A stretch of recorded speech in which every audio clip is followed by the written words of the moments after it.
Welcome to the Clean Truth, where we like to call bullshit on the status quo. What's up? Welcome back to the Clean Truth. I'm Don. I'm your host. Silver Fox back. What's happening? This week's ball busting. I don't really have one. I came in unprepared to bust somebody's balls. Usually I got something lined up, and I dropped the ball on this one. But I do have a good Clean Truth. So, Coach, every day or every week when we do a podcast, we usually do a Clean Truth question. Training, nutrition, business related. We make an attempt to keep it PG-13. Sometimes our immaturity gets a little out of control, but I picked a good one because you were the guest today. And somebody asked me online what the best program out there was to increase their 1-rep max on the big 3 lifts. Wow. It's kind of a loaded question, I think. You can take that 1,000 different directions. Let Coach answer that one. The best program to increase your 1-rep max on the bench, squat, and deadlift? Yeah, and I think where he was going with that was like a pre-generated program. I got one. Brandon Lilly's Cube or something like that. I think that's where he was going with that. But.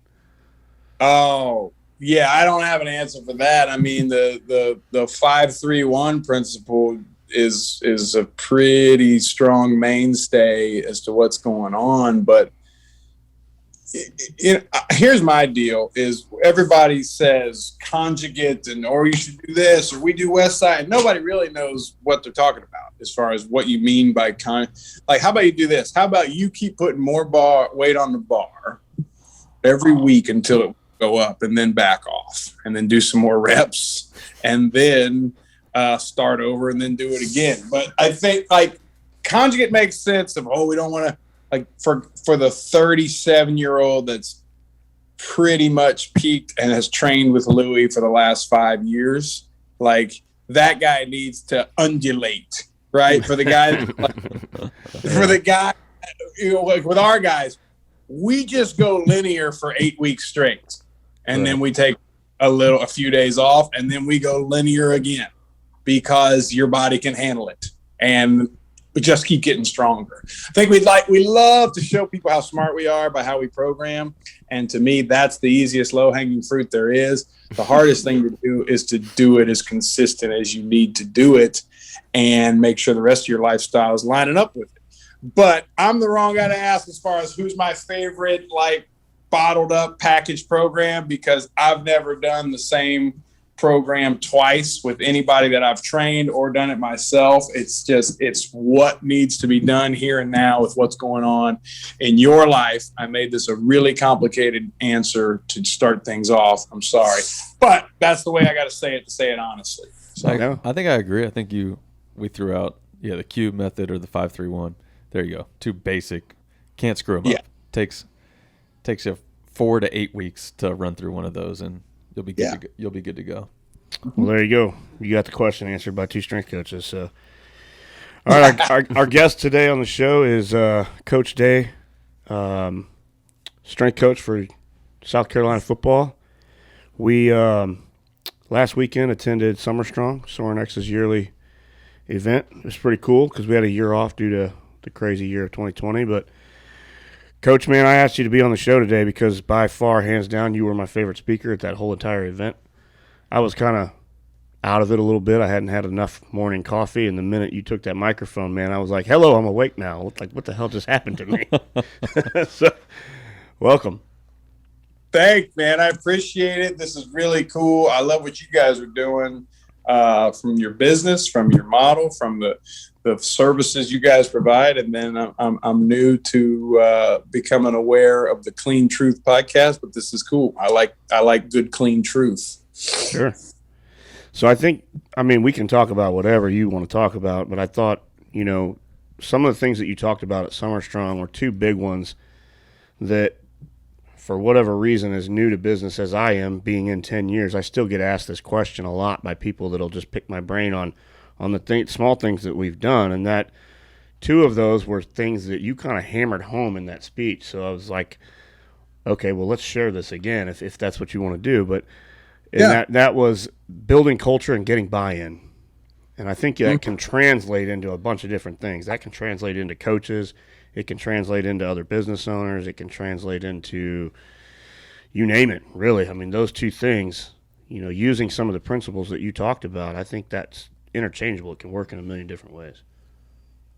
Yeah, I get skittish about words that get thrown around a lot right now, and the culture and buy-in are two very, very in vogue phrases that people say. But let's make sure we're defining our terms and what we mean specifically to the situation we're talking to. Like, Chip Morton is with me here, and I worked for him with the Bengals. And I love his definition of culture. It's the sum total of every interaction within this organization, right? That's your culture. It's not your principles that you put on the wall, or you got a graphic guy to wrap on one corner of the building or whatever. It's how people feel all day long. Every conversation it's the conversations had after the boss or the CEO or the head coach or the department head walks out of the office, and the stuff they talk about, that's actually the culture that's going on. It's the way you made your employees feel, you made your athletes feel, you made your assistants feel, your colleagues feel, or the way you perceive what they're saying to you. Are you saying things so that you don't get yelled at? Are you answering questions out of fear? Because that's the way you decide to conduct yourself specifically to your superior is most likely revealing the type of culture that's already evident in your place, right? And then buy-in, I get skittish on that word because we shouldn't be trying to sell each other something. Like, belief, that's real. Like, do you believe what I'm saying, or do you think I'm a liar and I'm full of garbage? That's also a real thing. But like, let's put that aside. Yes, we may be in a business or something that is selling a good or service or product that we want people to consume, but they're going to consume it because we're helping them solve a problem. Like, let's start with, we're going to create a culture. Okay, let's use that word. And we're going to create belief because we're going to hold some self-evident truths first. Is you're here for a certain reason. And it's probably not just to be the best employee here. It has a lot to do with how much money you're going to make. It has a lot to do with what you want to get from this job. Or in my world, when you come here, guys who come here because they want to play in the NFL. It's not because they love the South Carolina Gamecocks. They don't come here because they have great pride in the garnet and black, and this is their legacy. It's very rare that they came here because their dad played here or whatever. Any other school is the same thing. So for me to just bypass all of that, I get to expedite the process of you thinking I'm not full of crap to begin with, by just leveling you and being honest. So I'm just going to say, hey, you want this, don't you? Yeah, I do. Okay, why do you want that? Well, because my mom, she grew up like this. And well, take me through some of that. Why was it just your mom? Well, dad left and dad went to prison, or this happened to me. Man, that sounded, what's the worst thing that's ever happened to you? I want to have some real threads to pull on while we're going through this thing, more than just saying, hey, here's what we believe in here at South Carolina football. You should believe it too. And he's just going to say yes so that he doesn't have to have a harsher experience here where he gets yelled at and people, we're survival creatures, and a big part of survival is social belongingness. So we're going to say what we want each other to hear just so that we don't feel like an outcast. But that's just a charade that we're going through. So let's dig deeper than that on the very front end. What do you want? And how can I come alongside you with it? The way we see it, our role as strength coaches is the old proverb, the man's heart or man's purpose. What we want, it's really hard to decipher, right? Like, you don't know how many times you said that to your wife. I don't know what you want. I don't know what you want me to say right now. Like, we say that to our wives, my wife says it to me. We're complicated creatures that we're so wrapped up in hurt, in pain, in dreams, in setbacks, in previous scars and previous things that humiliated us and failures. And all of that's wrapped up in our everyday actions. And so that verse, Solomon talking about, of just man's purpose is deep water where it's hard to get down in there and understand what's going on. So an insightful man draws that out. We see ourselves as coaches. Our purpose is to draw out the deep water of purpose in your heart. You know you want to go to the NFL. When I ask you why, you can't tell me why, right? Other than because they pay a lot of money and there's a lot of notoriety with that. And then we ask guys, hey, scale 1 to 10. This seems like a low-hanging fruit question. Scale 1 to 10, how much do you love football? They don't all answer 10. That's not an 6. So he's not really playing football because he loves helmets and shoulder pads and third down conversions and like schemes. And, a lot of us are coaching football because we fell in love with the game. He loves football because the way football makes him feel, right? Because it pours into him in such a specific frequency that he receives it in a way that what I mean by that is we give our guys the love language test, which is it's the old marriage counseling, John, focus on the family type stuff, like 5 love languages, affirmation, words of affirmation, physical touch, gifts, acts of service, quality time. And overwhelmingly at the multiple stops that I've been, it's always affirmation and quality time, right? It's the stuff that you either did get and you're trying to replicate or you never received from your father, right? Or your parent or whoever was in your life.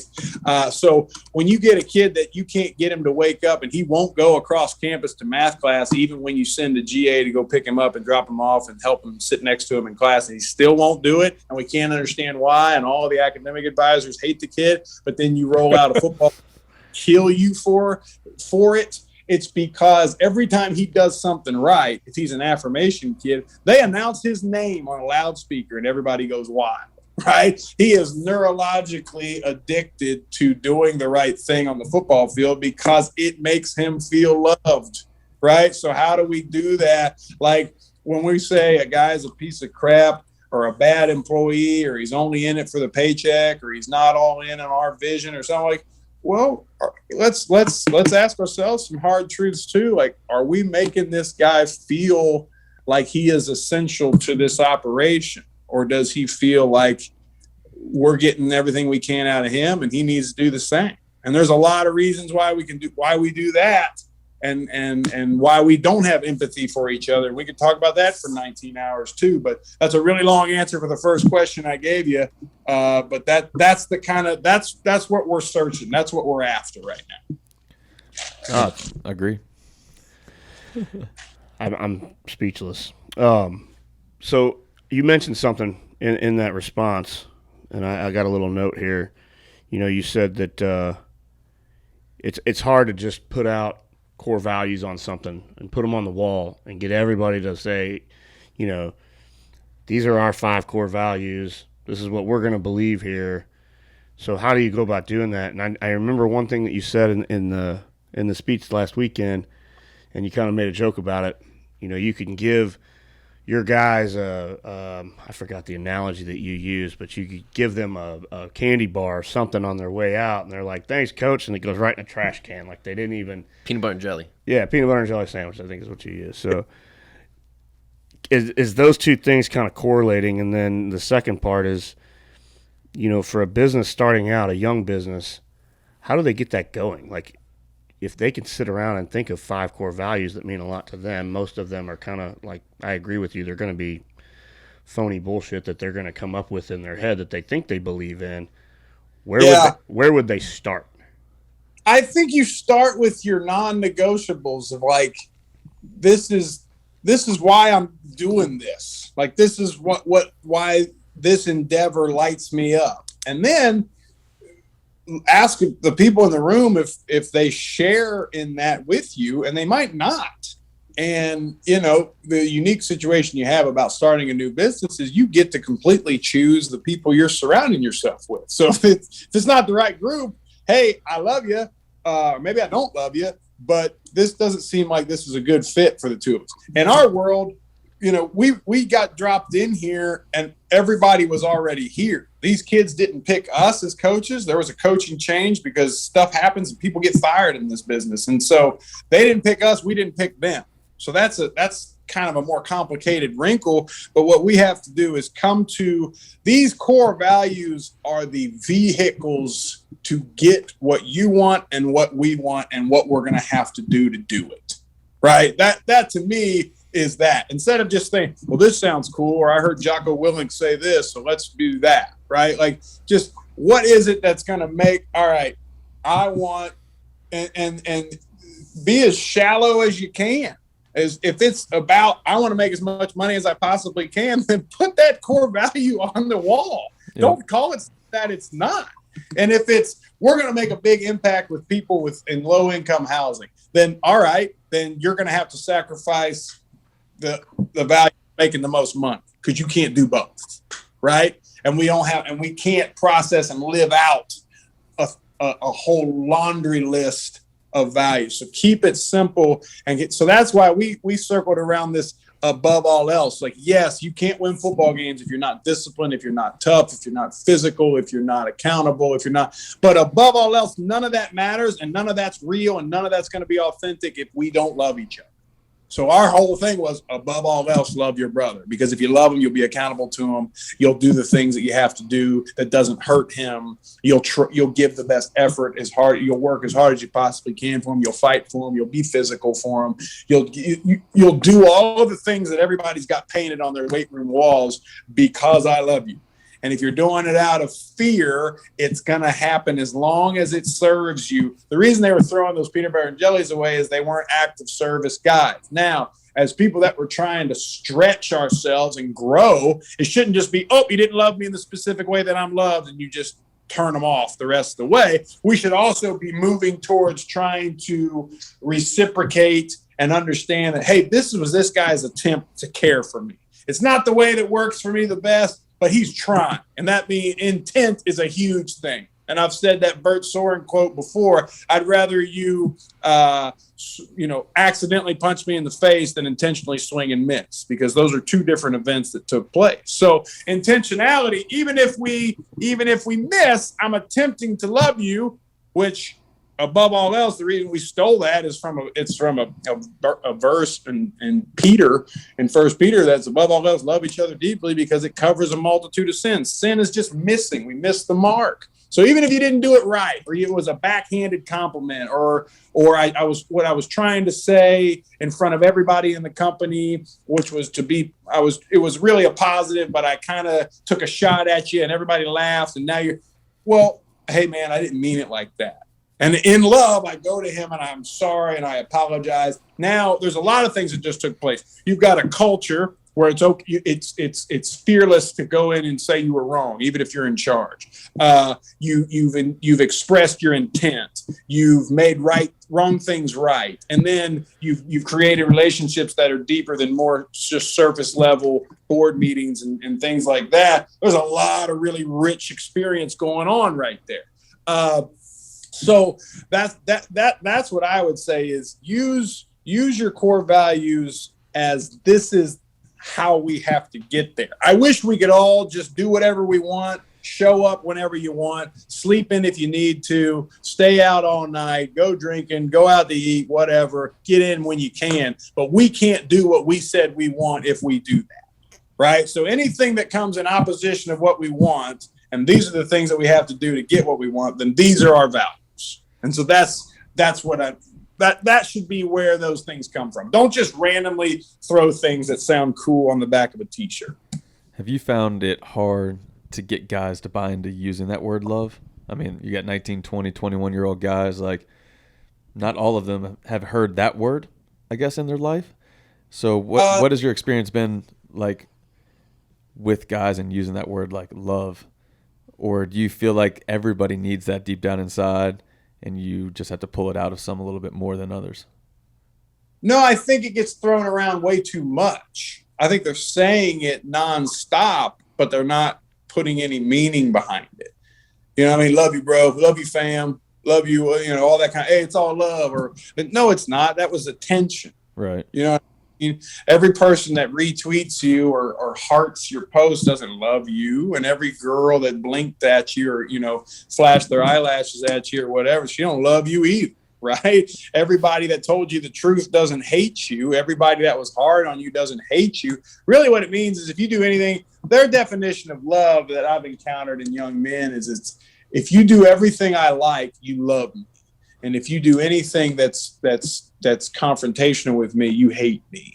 Right. And so that's what we're digging through. It's not the use of love. It's the misinterpretation of what love is and is not.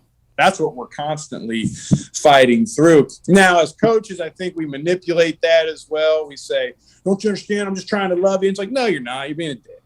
Like, you're saying it's love so you can behave the way you want. Right. Yeah, I've seen an old meme where it's like, don't mistake passion for hatred or something. And it's like, well, you could have said it a different way, but you don't have any self-restraint because nobody's ever asked you to have it. So you get to behave however you want because you're in charge and they pay you a lot of money. So we're constantly being called to a higher level of ourselves if we're actually going to live out what love is. Yeah. I believe that's a great question. How challenging is it to go to a new place? Like, when you first got there and you started over and you've got, I don't know how many guys are on, 100 guys there. 100 plus, yeah. Trying to get them all on that same page to get them, I'm going to use that word that you didn't like, the buy-in, to get them to understand what you are trying to.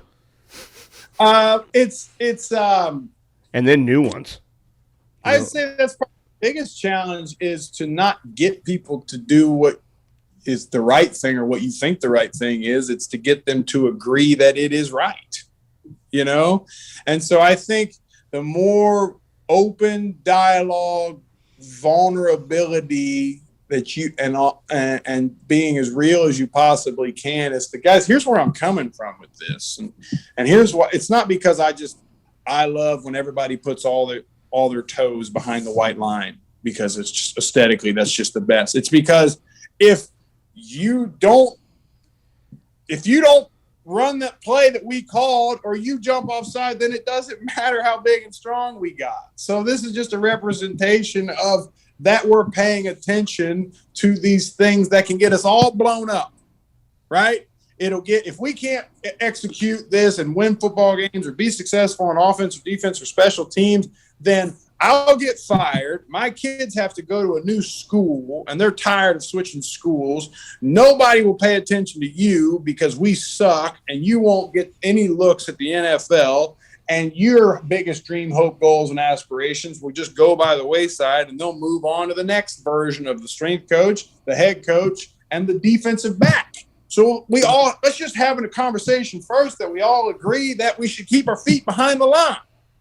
Right? Because that's a much cleaner and expedited way of getting the end result of everybody's feet behind the line instead of, mother effer, get you. Because I've done both.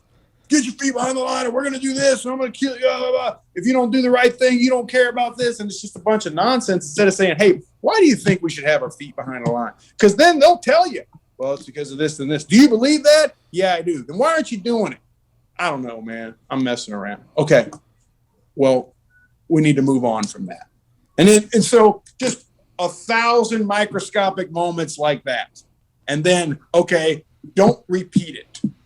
If you and I have a problem, great, because now we're going to get to some real truth. But if we have the same problem over and over and over and over and over, something is wrong here. You either don't believe it, right, or I'm not communicating it correctly, right? Because I've heard plenty of coaches like, Coach, he just doesn't get it. And I'm like, well, you just don't teach it. Yeah. So it's a two-way problem here, right? He can't learn and you can't teach. We need a new everybody. We got a problem here, So there's accountability. If everybody fails to get a new PR on the bench press, it's a me problem, right? If 99 people blow it out of the water and 3 guys don't, well, how you living?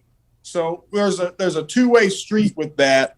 And really, I've been fortunate to be around some really hardcore coaches coming up to where it was way more of that responsibility was on you, the coach, than it was the player. He's a young man. He doesn't know anything, right? You know better. And you are intentionally not doing everything you can to help that kid. Makes sense.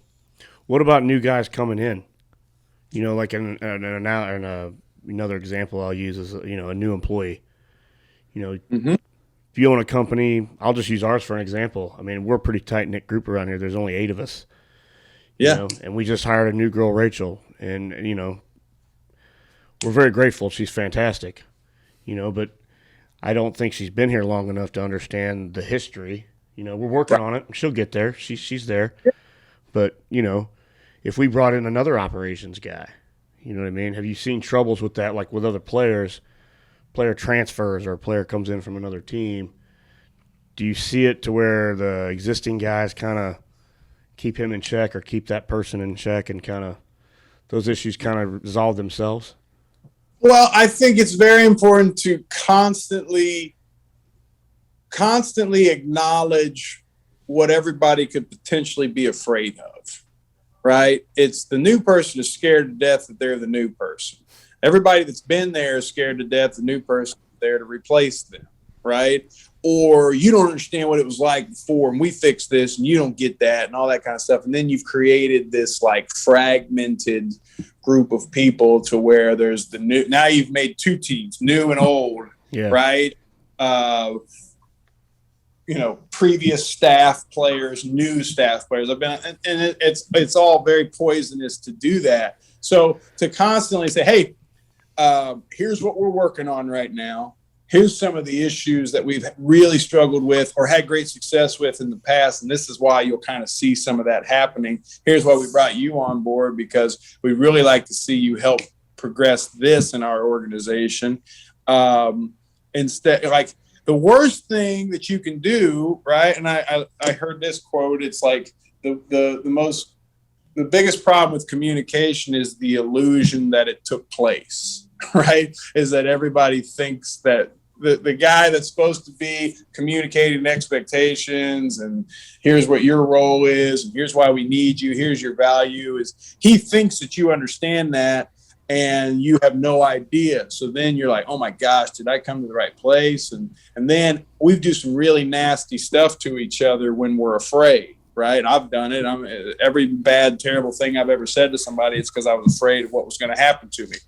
So you get really defensive and you put your armor on and you go to war with whoever's near you.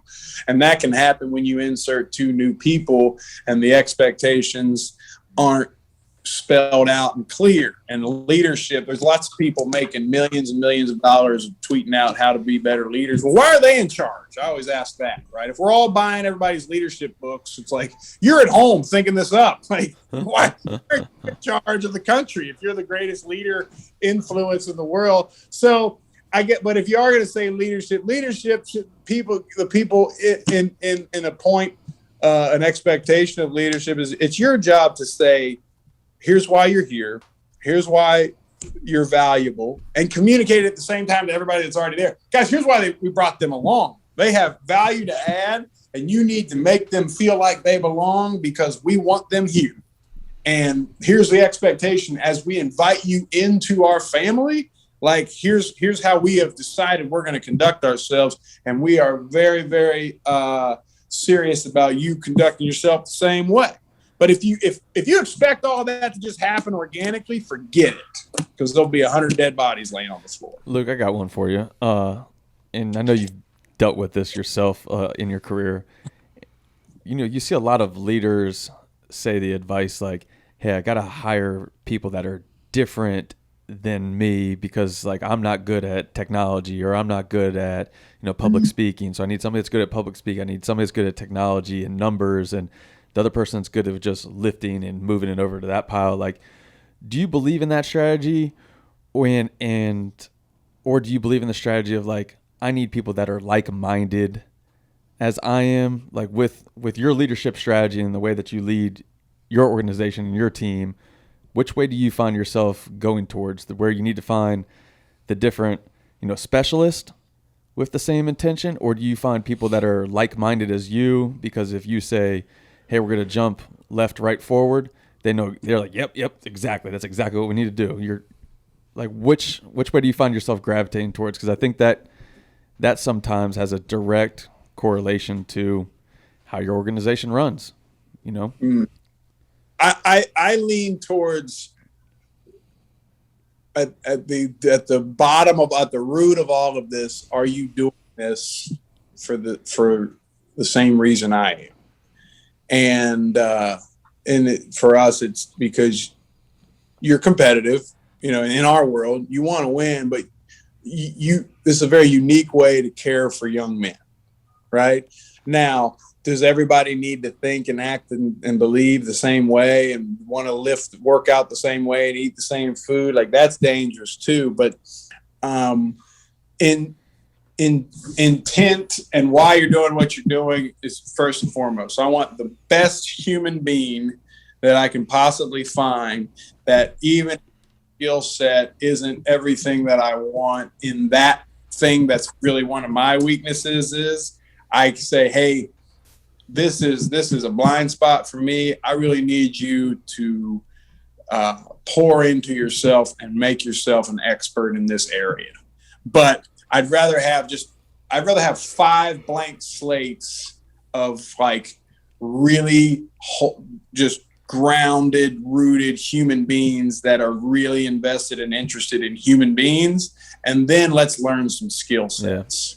Yeah. Otherwise, like we're hiring people, not equipment. Correct. Right? What? Like I need a bobcat, I need a backhoe, and a jackhammer. Right?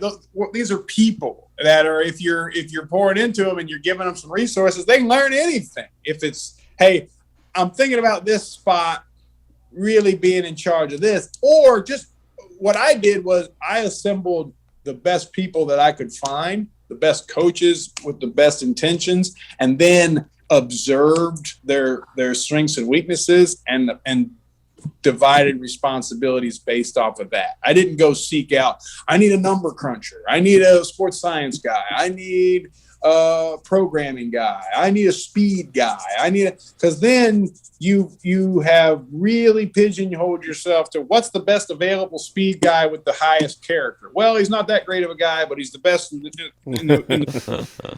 Well, we've got a way bigger problem now, right? Because I got 5 kill for you, die for you people, and I go, hey man, find out what you can about how we can do our Tendo tracking better, right? I want those people more than I want the specialists. I think we got so specialized that the right hand doesn't know what the left hand's doing, and it doesn't matter how good the specialist is to begin with anyway. So I think that's where I go with it. Yeah. That's exactly how we do it. I mean, that's Yvonne and I's mindset when we go into something like that. I'd say we do a little bit of both, though. And the difference is the industry that we're in, right? So, exactly. like you said, there's a lot of shit I don't know. So I've always been humble enough to say, you know what, I don't know how to do that, but I'll be able to find somebody in a day that can do it and can show me how to do it and teach us how to progress and move forward. Yep. Mm-hmm. Mm-hmm. Yeah, there's not one like challenge or, hey, can you guys handle this? I just say yes every time, because if we don't know, we'll learn it. Yep. And if it hasn't been done, we'll invent it. Like if we'll call around some people, hey, we did this. Did it work? No, it was a total failure. Okay, don't do it like that. And then do it like that. Okay, cool. Let's try to do that. But I don't think I want to do it because that doesn't fit with what we're doing here. We can learn anything. We can adapt and create. Like I want to surround myself with really creative, really, when I worked at Marshall for Doc Holliday, it was figure it out were the 3 biggest words in our program. It's like, these kids aren't gaining weight. I'll figure it out. Okay. Well, it turned into the strength staff cooking dinner 3 nights a week. It's like, there is no like, well, that we'll have to do that, and that's too much. It's like there is no too much. There is no like, and I would never, ever, ever compare what it is that we do with like the military. But I always like it's not strength and conditioning where it's just bars and sets and reps. It's literally there's football operations, and then this is like football special operations where it's just like, what is it that needs done? I figured out. Strength staff, figure that out. Okay, got it. And it's just every day is a brand new challenge that you're trying to work through. And really, the longer I'm in it, the less it has to do with what's going on inside that rack. Awesome. I want to take it a little lighter now. You mentioned your mentors earlier, and I'm pretty sure, if I'm not mistaken, you guys trained under the same two guys, right? Yeah. Did I've heard some pretty funny stories that I can relate to because I was a carpenter growing up. I was a carpenter for almost 15 years. And the guy that trained me and mentored me had almost the same demeanor and kind of hammered me as a young kid. You know what I mean? It kind of molded me into what I am now. So a lot of the stories that he shared, I'm like, I can see that. I can. So you were talking about your, I think it was your muffin story, Luke, and the blueberry muffin. Don's like, didn't you get the same story but like the skinny version? And I'm like, yeah. Like he told me I was anorexic. I was like, you can't say that. You can't say that to people anymore. Like, look at your body. Oh my God. So I think I got the weight gain, and Luke got the weight loss. Clean it up. That's conversation. Right. Nobody was perfect. No. Nobody, like, whatever you were in there, even if you were big and strong, it's like, oh, you're probably on the juice. Like, it would just be, like, if you were supposed to be, he was like, all right, But it was just, he made you competitive with yourself and with what was going on there. But, like, the reason why that worked and everybody you can't meet somebody that doesn't love Ed Ellis. It's because even though he was really hard on us in that regard, like, he loved you and he really cared for you and he helped you. Not like when he had the opportunity to help you, he never shied away from that. No doubt. Whether it was to go to bat for you. So, like, and I worked for a couple. Dave Lawson was like that. Dave Lawson, when I worked for him at University of Cincinnati, was absolutely ruthless with me. Like everything that, like, you're supposed to pull a guy aside and be like, hey man, that wasn't very good. He did it just in front of the whole team. Like, you know what I mean? But then when you did it well, he let everybody know in front of the whole team that you did it well. So there was no I hated that guy for a while. And some of those experiences, I think, I almost am nervous for young guys coming up because they don't have the same. It's almost too sterile environment. But you can say that about everything yeah. now. Not necessarily just the strength and conditioning profession. I mean, you can still say that about the real world. You don't up like you need to get roughed up anymore. Now we do it here. We're pretty whatever with guys, but we'll come back around and be safe with them and that kind of stuff. But it's like everybody's worried about getting sued or something. And for some reason, some of that stuff, you can't say that. It was insensitive and all those sorts of things. But just like I think in a reaction to not being insensitive or saying something that is harmful to a group of people, we stopped being real with each other too. Exactly. And you got to learn how to delineate and separate the two and still be real with guys. Like Chip's the kindest demeanored guy you'll ever be around, but he's really hard on our interns as far as like, hey, this paper you handed me sucks. It sucks. There's nothing on. I don't understand what you're saying. You're just talking too vague. You don't define your terms. Nobody knows what you're talking about. Everybody glazed up. Like he'll tear you apart. But the next time you come up and stand up in front of the group, man, you're a lot better, a lot faster than if everybody would have just been trying to be nice to you the whole time. It's like, oh, it wasn't bad. It's like nobody wants to just be like, dude, you suck right now. I'm not saying you're awful as a person and you're the one, but like that was terrible and here's how you need to get better. That information is invaluable. And if you love somebody, then you should tell them those things. That's what you should do.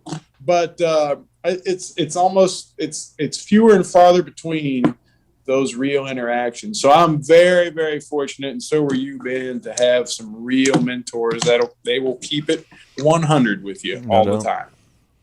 I had the same thing.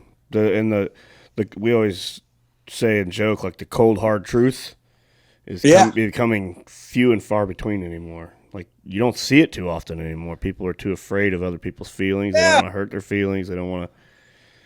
But if you just, like you said, if you're just truthful with them. Yeah, you're right. I think what has to happen, what I'm learning is it doesn't have to be cold and hard. Sure. It can be good and hard and warm. Like that I'm learning to do that. It's truth is truth. Hey, you are not where you need to be. You are overweight, you are underweight, you are not working hard, you are faking this, you are whatever the truth that is hard to navigate through is, but how we deliver it is that frequency that we were talking about earlier, to where if the truth can't be received, then it might as well be a lie because it doesn't matter. Right. So, but the answer is to not sidestep truth altogether. Sure. Right. Oh, you can't say that because that's just the cold, hard truth, and people can't hear that anymore. It's like, no, they have to hear it. If we care about them at all, they have to hear it. But we're going to have to, Chip tells me all the time, season your speech, because I get frustrated and I make it a little too harsh. It's like a raw piece of meat, right? But if we put enough seasoning on it and we prepare it the right way, it goes down a lot easier. So that's what I'm learning how to do in my old age. Yeah, I think one thing that I know you have to battle every day with like our franchisees is like, don't mistake my kindness for weakness, because you are a very, very kind individual and leader, and I think sometimes people try to take advantage of that, and that's when you're like, you know what, you're taking advantage of my kindness as a leader, like, and that. People try to push that envelope all the time, I think, like in our business and everything that we do on a daily basis. Like, yeah, it's a throttle. Yeah. I mean, it's never easy. There's times where I want to, like, hammer down and lop their head off for stuff that they do like that. But, you can't do that. That severs trust and everything else. So Exactly, yeah. sometimes I do stuff like that, and I don't even realize what I'm doing. And then the situation will get resolved, and I'm like, I'll go back to my office, and I'm like, I got to think about how I just conducted myself, and I'm like, that worked. You know what I mean? Like I don't. Sometimes I just do it, and I don't even intend to do it. I don't know. Yeah. Well, I think the master's class or PhD of like leading people and loving people is coming to terms with how much you'll be someone's going to misunderstand you, and you got to just be okay with it. Mm-hmm. Right. If someone mistakes your kindness for weakness, that doesn't change anything about you other than they think you're weak. And if you detach yourself from that person's opinion, then it really doesn't matter what they think. You're still just being kind. Right. So I think like, because someone thinks you're weak is not a new passport that you have to now be hateful to somebody. Right. Sure.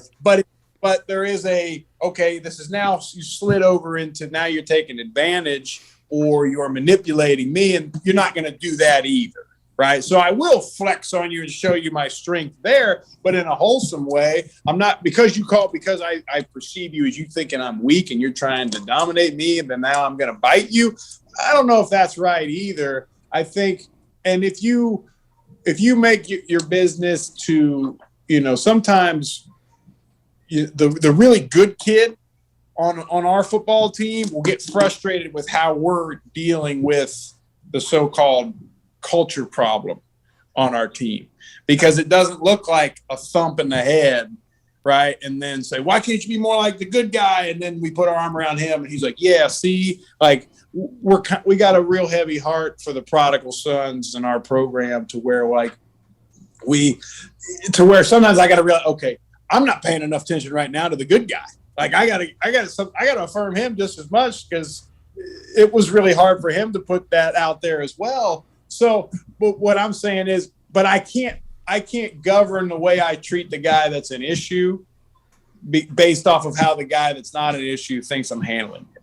Like it's not, and I got guys on my own staff. Well, you shouldn't be doing it like that. And I go, that's not your problem. If you got an issue with that, then you go deal with yourself as to why you think it'd be harder on him. You've got some issue and some stuff you need to work through. I'm doing what I'm doing, and if you don't like it, that's okay. We can go out and have something to eat and talk it over, but I'm not going to change what I know is effective, what I know to be right with this kid, because you think it's weakness. And I'm learning how to do that, because I used to be like, well, screw you, I'm not like that, watch this, and then I over it, and it's too much.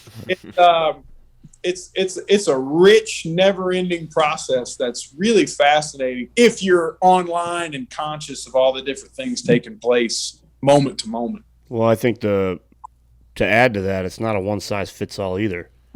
And you made a comment earlier, and I was kind of nodding to myself in my head about people selling leadership books and all of this stuff, and that's like the new craze now. Is everybody they want motivation, and they want to go to these gurus, and they want to sign up for this program and buy this book and have these steps. And I don't remember.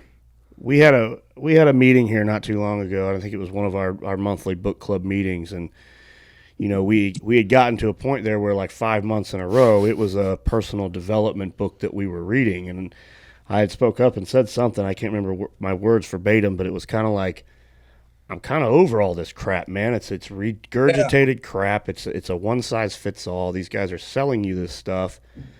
That do they really believe it themselves? I don't know. And I think that's the challenge with me and the role that I sit in this organization is I'm dealing with 100 different adult personalities, and one style of leadership does not work with all of them, and you've got to kind of juke and jive.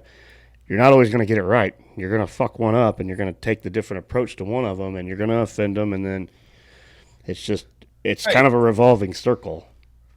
It is. And I would say that the reason those books are so popular, it's because it's like a hit song on pop country radio. Like, we know what works. Like, if you talk about your truck, take it easy, Luke. Ben is a good pop. He's a pop country. I freaking know where this is going. The Rhinestone Cowboy's gonna get upset. We're gonna talk about the same things over and over because we know people. It doesn't. Whatever, it makes it work. But I think what's going on with these leadership things is we want the personal accountability of, hey, you're gonna have to learn this, and you're gonna mess it up. Like, we want the cheat code.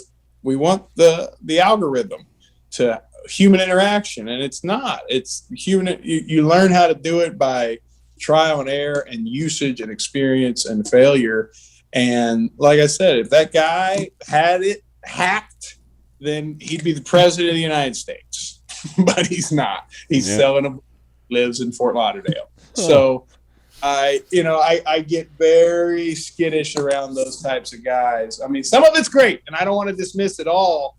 But like, to think that you corner market figured it out how to interact with all human beings. Come on, man. Like, give me a break. There's a lot of that. Well, Coach, thank you for your time, man. This was awesome. Good juice. Hey, I appreciate it. You guys are doing awesome stuff. You got a really cool thing that's taken off. Ben, it's great talking to you, brother. You too. And maybe we can get Don to be a Gamecock fan. I mean, he doesn't really have a college football team. So I don't have any ties to any football team. I got an app. Yeah, you guys come down. You need to hang out. Columbia's awesome. We'll go out on Lake Murray and go catch some striper. We'll have a great time. I got an App State football helmet behind the monitor That's that true. you're on, but let me preface. Okay, he needs a Power 5 team, Luke.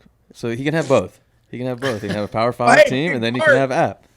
Brad Balanik is the head strength coach for App State, and we worked together at Marshall and at USF. And he replaced me at Marshall and then left Marshall to go to App State, and I came back and took over again for him. So I got a lot of history.